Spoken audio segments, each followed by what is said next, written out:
صل على سيدنا مولانا محمد بارك وسلم صلاة والسلام عليك يا رسول الله صلی اللہ تعالی علیہ وسلم. حضرت علی اصغر رضی اللہ تعالی سے گفتگو آپ کے سامنے آپ کی سماعتوں کے حوالے ہے کہ حضرت علی اکبر رضی اللہ تعالی عنہ کی شہادت کے بعد جب انہیں امام علی مقام رضی اللہ تعالی عنہ نے زمین کے جو ہے حوالے فرما دیا تو آپ خیمے میں تشریف لاتے ہیں. خیمے میں تشریف لاتے ہیں تو عورتیں بڑا گریا وزاری کر رہی تھی. میرے امام کے پاس آ کر وہی خواتین عرض کرتی ہیں میرے امام حضرت علی اصغر کے پیاس کو دیکھا نہیں جا رہا ہے. علی اصغر جو ہے ان کے حلق سوکھ گئے ہیں, ان کے زبان جو ہے سوکھ گئے ہیں, حلق کانٹا ہو گیا ہے. علی اصغر بار بار زبان نکال کر دکھا رہے ہیں. اے میرے امام جائیں اور یزیدیوں سے کہے کہ تھوڑا سا دو بوند پانی دے دے. اللہ اکبر. حضرت زینب نے عرض کی میرے بھائی جائیں, ہو سکتا ہے کوئی اولاد والا ہو ترس آ جائے. حضرت امام علی مقام رضی اللہ تعالیٰ عنہ نے فرمایا کہ یہ ترس نہیں کھائیں گے, ان پر غیرت نہیں آئے گی. یہ جو ہے علی اصغر کے پیاس کو دیکھ کر ان کو ذرا بھی غیرت نہیں آئے گی. امام علی مقام رضی اللہ تعالیٰ عنہ کی بارگاہ میں شہربانوں نے عرض کی اے میرے شوہر نامدار لے کر جائیں. اب علی اصغر کے پیاس کو دیکھا نہیں جاتا.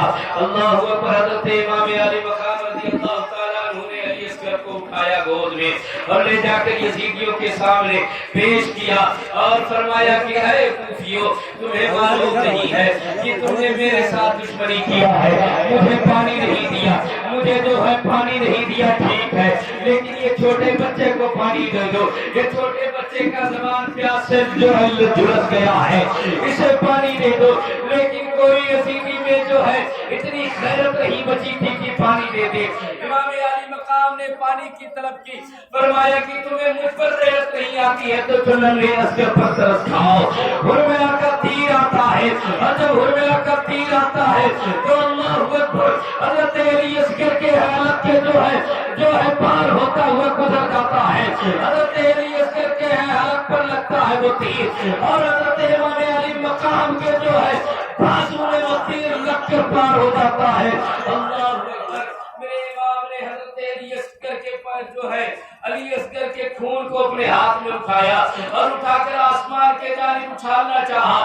عرض کی پروردگار, یہ تیرا علی اصغر ہے جو ننھا تھا لیکن تیرے دین کے خاطر یہ قربان ہو گیا ہے, تیرے دین کے خاطر یہ اپنے آپ کو قربان کر دیا. اللہ اکبر. جب امام علی مقام اس خون کو زمین پر اچھالنا چاہا تو آسمان بھی پکار کے کہنے لگی اے حسین اس خون کو زمین پر نہ اچھالنا, اے حسین اس خون کو زمین پر نہ اچھالنا, ورنہ قیامت تک کبھی سبزہ نہیں اگے گا. زمین پر جو ہے اچھالنا جو ہے گرانا چاہا. میرے امام نے جب زمین کے جانب خون علی اصغر کو ڈالنا چاہا, زمین بھی کہتی ہے اے حسین زمین پر نہ ڈالنا, نہیں تو زمین بنجر ہو جائے گی. حضرت امام علی مقام نے اپنے شہزادے کے خون کو اپنے منہ پر رگڑ لیا. امام علی مقام نے اپنے بیٹے علی اصغر کو لے کر اب خیمے کی طرف جا رہے ہیں. وہی حرملہ کا تیر ہے جو علی اصغر کے جو ہے حلق کے آر ہو گیا تھا. حضرت امام علی مقام رضی اللہ تعالیٰ عنہ جب گھر میں پہنچتے ہیں تو کیا دیکھتے ہیں, تمام خواتین انتظار کر رہی تھی. شہزادے کو لے جا کر حضرت زینب کے آنچل میں ڈال دیتے ہیں. حضرت زینب نے دیکھا کہ شہزادہ جو ہے بڑے خاموشی کے ساتھ لیٹا ہوا ہے. جب چہرے سے جو ہے کپڑے کو ہٹایا تو چیخیں نکل پڑتی ہے. وہی علی اصغر 6 ماہ کا ان یزیدیوں کو ذرا بھی ترس نہیں آیا. حضرت علی اصغر کے چہرے کو دیکھ کر آنکھیں ترس جاتی ہے. حضرت علی اصغر جو کہ اس دنیا کو خیر آباد کہہ چکے تھے, انا للہ و انا الیہ راجعون. کی سدائیں بلند ہوتی ہے, پورے خیمے میں جو ہے گریا وزاری ہونے لگتی ہے. اللہ اکبر. کس طرح میرے امام کے شہزادے نے, حسین ابن علی کے بیٹے نے, حضرت علی اصغر نے کربلا کی تپتی ہوئے ریگستان پر اپنے خون سے اسلام کو سینچتا ہوا نظر آیا. اے اسلام تیری نبض نہ ڈوبے گی حشر تک, تیری رگوں میں خون روا ہے. تیری رگوں میں خون روا ہے چاروں یار کا۔ حضرت علی اصغر رضی اللہ تعالیٰ عنہ کی شہادت کے بعد اب حضرت امام زین العابدین نے اپنے آپ کو تیار کیا، اپنے آپ کو تیار کرتے ہیں۔ بخار ہے، جسم جھلس رہا ہے، طاقت نہیں ہے کھڑے ہونے کی، ہمت نہیں ہو پا رہی ہے۔ جب اپنے آپ کو تیار کر رہے تھے میرے امام حاضر ہوتے ہیں۔ میرے امام نے فرمایا بیٹا امام زین العابدین کیا کر رہے ہو؟ اللہ اکبر۔ میرے امام سے امام زین العابدین نے عرض کی اے والد ماجد میں سوچ رہا ہوں کہ میدان کارزار میں جاؤں۔ علی اکبر چلے گئے، علی اصغر شہید ہو گئے، قاسم شہید ہو گئے، اولا محمد شہید ہو گئے۔ اے میرے بابا جان میں اب بستر پر لیٹ کر کیا کروں گا؟ اے میرے بابا میں کس طرح اپنی ماں اپنی دادی سیدہ فاطمہ کو چہرہ دکھاؤں گا؟ کس طرح اپنے دادا حضور حضرت مولا علی کو منہ دکھاؤں گا؟ اے میرے والد ماجد ہمیں بھی جانے کی اجازت دے دیجئے۔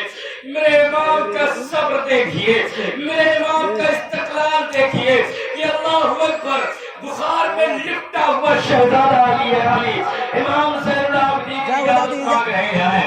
میرے امام نے کلیجے سے لگا کر فرمایا اے زین العابدین اگر تم چلے گئے پھر سیدوں کا نسل کیسے چلے گا؟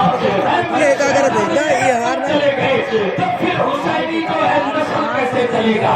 فاطمہ جان رحمت کا نسل کیسے چلے گا؟ جانے کی اجازت نہیں ہے۔ آپ اپنے بستر پر آرام کرو، اپنے بستر پر آرام کرو۔ اب باپ بیٹے کی جو ہے گفتگو ہو رہی تھی۔ امام جو ہے امام زین العابدین جاتے فرماتے ہیں حضرت امام حضرت سیدہ زینب سے عرض کرتے ہیں کہ آپ نے اپنے بچوں کے لیے اجازت دلوا دی، آپ نے بچوں کے لیے اجازت دلا دی، سارے لوگوں کے لیے اجازت دلا دی۔ اے میری پھوپھی جان کیا میرے لیے اجازت نہیں ہے؟ کیا مجھے اجازت نہیں دلائی جا سکتی ہے؟ اللہ اکبر۔ حضرت سیدہ زینب کی آنکھیں اشکبار ہیں، رو رہی عرض کرتی ہیں اے میرے بھتیجے زین العابدین کیا کروں میں مجبور ہوں، آج جو بھی جاتا ہے وہ بچ کر واپس نہیں آتا۔ میرے امام نے فرمایا میرے بیٹے زین العابدین تم ہی اس جو ہے قافلے کے سہارے ہو، تم اس قافلے کے جو ہے الفتار ہو۔ اے زین العابدین جب میں چلے جاؤں تو اس قافلے کے رہنما تم ہی ہو، اس قافلے کے حفاظت کرنے والے تم ہی ہو، اس کے علم اٹھانے والے تم ہی ہو۔ اے میرے بیٹے جب میں دنیا کو خیر آباد کہہ دوں، دنیا سے میری شہادت ہو جائے تو میرے بیٹے زین العابدین تم آنکھوں میں آنسو مت لانا، ادھر عورتوں کی حفاظت کرنا، اپنے پھوپھی کی حفاظت کرنا، اپنے بہن اور اپنے ماں کی حفاظت کرنا۔ اللہ اکبر۔ میرے امام سہارا دے رہے ہیں، سہارا دینے کے بعد خود وہ علی کا شعر اپنے آپ کو سجاتے ہیں۔ صبح سے لے کر شام ہو دوپہر تک لاشوں پہ لاشیں ڈھوتا ہوا وہ علی کا شعر جب خود کو سجایا، جب خود کو سجاتے ہیں تو ہاتھوں میں ذوالفقار حیدری لیتے ہیں اور اپنے اوپر جو ہے اپنی والدہ سیدہ طیبہ طاہرہ سیدہ فاطمہ کے چادر مبارک کو لپیٹتے ہیں، حضرت حسن کے ڈھال کو لیتے ہیں، حضرت جعفر تیار کے نیزے کو لیتے ہیں اور لینے کے بعد پھر یہ حسین تیار ہو کر کھڑے ہو جاتے ہیں۔ علی کا پیارا لباس، علی کا پیارا شہزادہ اب میدان کارزار میں جانے کے لیے بے آب و تاب کھڑا ہے۔ اہل خانہ کو اہل قافلہ کو جو ہے الوداعیہ سلام کرتے ہیں۔ جب میرا امام سلام کرتا ہے میرے دوستو حالات ایسے ہوتے ہیں کہ ادھر سے شہربانو قدموں کو پکڑ لیتی ہے۔ اے میرے شوہر نامدار مدینے سے لے کر مکہ تک اور مکے سے لے کر کربلا تک، اے میرے شوہر ہم نے آپ کا دامن چھوڑا نہیں ہے، آپ نے جو کہا ہے ہم نے کیا ہے۔ اے میرے شوہر اب مجھے بیوہ اور یتیم کر کے نہ جائے، اب مجھے بے سہارا کر کے نہ جائے، اب میں کس کے سہارے پر جو ہے جیوں گی۔ اے میرے شوہر ہمیں چھوڑ کر نہ جائے۔ اتنے میں بہن زینب نے ہاتھ تھام لی۔ اے میرے بھائی اب کس کو میں اپنا ویر کہہ کے پکاروں گی، کس کو میں اپنا بھائی کہہ کے پکاروں گی۔ اے میرے بھائی حسین آپ ہمیں سہارا نہ کرے، آپ ہمیں بے سہارا نہ چھوڑ کر جائے۔ اللہ اکبر۔ چاروں طرف آب و بقا ہے، ایسا لگ رہا ہے خیمے میں کوئی نیا کربلا ہے، خیمے دیکھا ہے، آسمان کے حوروں نے بھی دیکھا ہے۔ اللہ اکبر، میرا امام تیار ہوا، وہ صبر و استقامت کا پہاڑ میرا امام تیار ہونے کے بعد جب پھیرنے کے بعد تشریف لاتے ہیں، لوگوں کو سمجھاتے ہیں، بہن کو بتاتے ہیں، میری بہن آج تو میرے اوپر صبر کا اور میرے اوپر کرم و کرب کا، میرے اوپر مصیبتوں کا پہاڑ ہے، لیکن اے میری بہن میرے شہید ہونے کے بعد مصیبتوں کا پہاڑ کس پر آ جائے گا؟ اے میری بہن دیکھنا تیرے دوپٹوں کو بھی کھینچا جائے گا، اے میری بہن تیرے خیمے کو آگ لگا دی جائے گی، لیکن